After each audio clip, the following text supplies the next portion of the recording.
Welcome. Find a comfortable place and allow your body to settle into the surface beneath you. Let your limbs soften and your thoughts slow. This is a story told in a quiet voice, a slow river of words to carry you gently toward rest.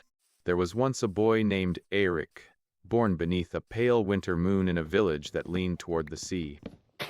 The houses were low and warm, their roofs heavy with thatch, and the harbor lay like a patient eye, watching the horizon.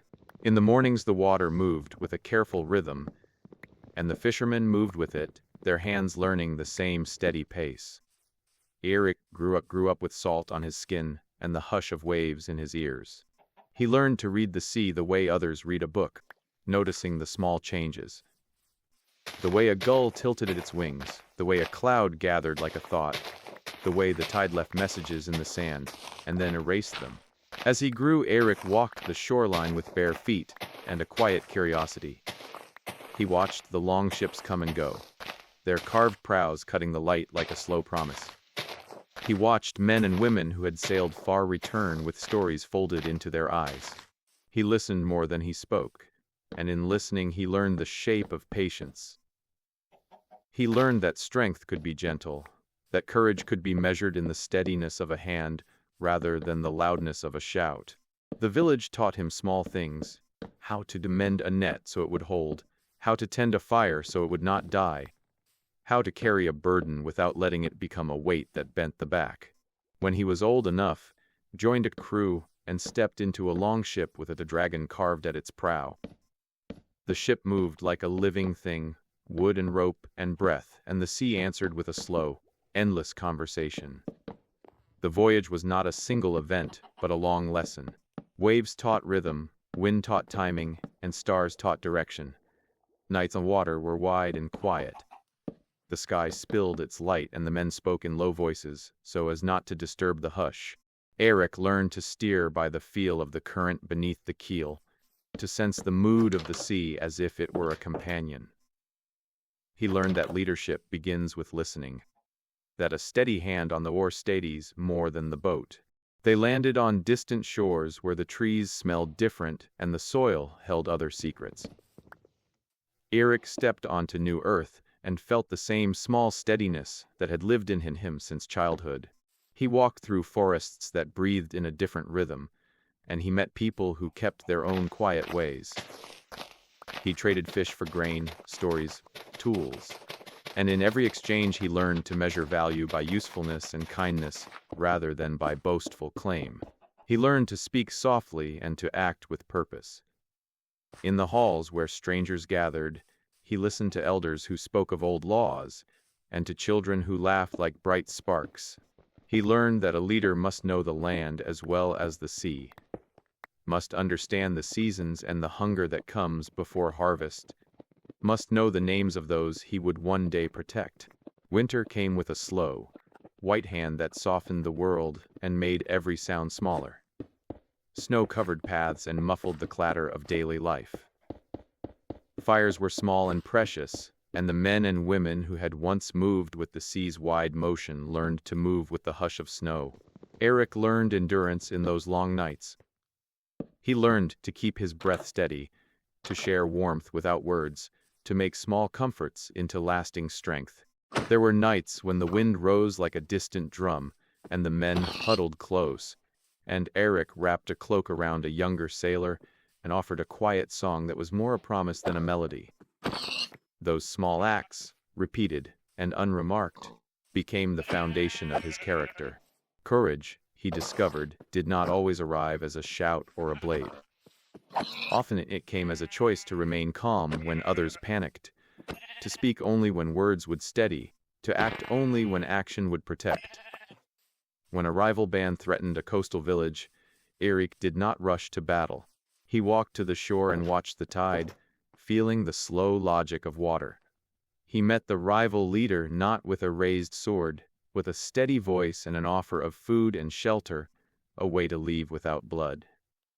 The rival accepted, surprised by the softness of his resolve. People began to notice how Eirik moved through trouble like a slow river, shaping the land without noise. Respect grew not from loud commands but from quiet, consistent care. Years folded into one another like pages in a well-read book. Eirik traveled inland and learned the language of fields and forests. He crossed rivers that sang under stones and climbed hills that held the memory of old battles. He met elders who taught him the old laws and farmers who taught him patience with the seasons. He listened to the people in small halls by low fires, learning their names, their worries, their quiet hopes. He did not promise the impossible. He promised to be present. He promised to carry burdens with steady hands and to keep the small promises that stitch a community together. A test came that revealed the measure of his honor. A neighboring chieftain accused him of taking more than his share of grain. Eirik could have answered with anger or with a challenge, but instead he invited the chieftain to sit by the fire. He shared his bread and listened. He offered to help repair the chieftain's barns and to share his own stores until the next harvest. The chieftain watched the calm in Eirik's eyes and saw a man who measured worth by deeds, not boasts. Honor, Eirik learned, is quiet. It is the steady keeping of promises, the small acts that build trust over time. Word of his steady ways spread like a soft wind. People came to him not because he demanded it, but because they felt safe in his presence. Farmers, fishermen, and warriors found a place at his table. They spoke in low voices and shared bread and stories. Eirik listened to each voice and learned to weave their needs into plans that were gentle and strong. He did not seek to rule by fear. He sought to lead by care. He taught his allies to protect the weak, to share the harvest, and to keep their oaths. Slowly, a network of quiet loyalty formed, like roots under the earth, unseen but holding everything steady. A season of unrest arrived when a powerful rival sought to claim the land by force. The air grew tense as if the world itself were holding its breath. Eirik gathered his allies and did not call for a reckless charge. He planned with patience, prepared defenses, arranged safe passages, and offered terms to those who would not fight. When the day of confrontation, Eirik stood not as a roaring storm, but as a calm harbor. His men moved with quiet precision, protecting villages and guiding the frightened to safety. The rivals' fury met a steady wall of care. Many who had been ready to fight saw the cost and chose another path. The conflict faded like a storm passing over the sea, leaving behind the clean, honest work of rebuilding. When the old king passed, the people did not seek a loud conqueror. They sought someone who had shown, over years, that he would hold the land with gentle hands. Eirik was called to the great hall where torches burned low, and the faces of those he had known for years gathered in the dim light. They placed a simple crown upon his head. It fit like a promise. Eirik spoke in a voice that was soft and sure.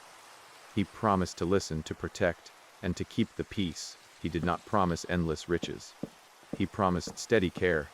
The people felt relief, like a long exhale. They trusted him because he had earned trust in small, patient ways. As king, Eirik ruled with the same steady rhythm he had learned by the sea. He walked among his people, mending fences and listening to children's laughter and elders' worries. He kept the laws simple and fair and taught his children the value of patience. He taught them to measure success by the health of the land and the warmth of the hearth. Under his rule, villages grew calm and prosperous. Storms still came as they always do, but the people knew how to weather them. Eirik's crown did not make him loud. It made him responsible. He carried that responsibility like a quiet flame, tending it carefully. In the evenings he would walk to the shore where the sea had first taught him to listen. The moon would rest on the water like a soft coin of light, and the longship prows would cast gentle shadows on the sand.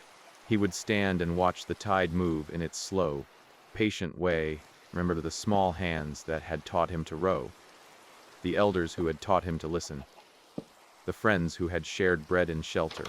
He would think of the children who now played in the fields he had helped protect, of the farmers who trusted the seasons, of the fishermen who returned nets full enough to feed a village. He would feel the quiet satisfaction of a life lived with care.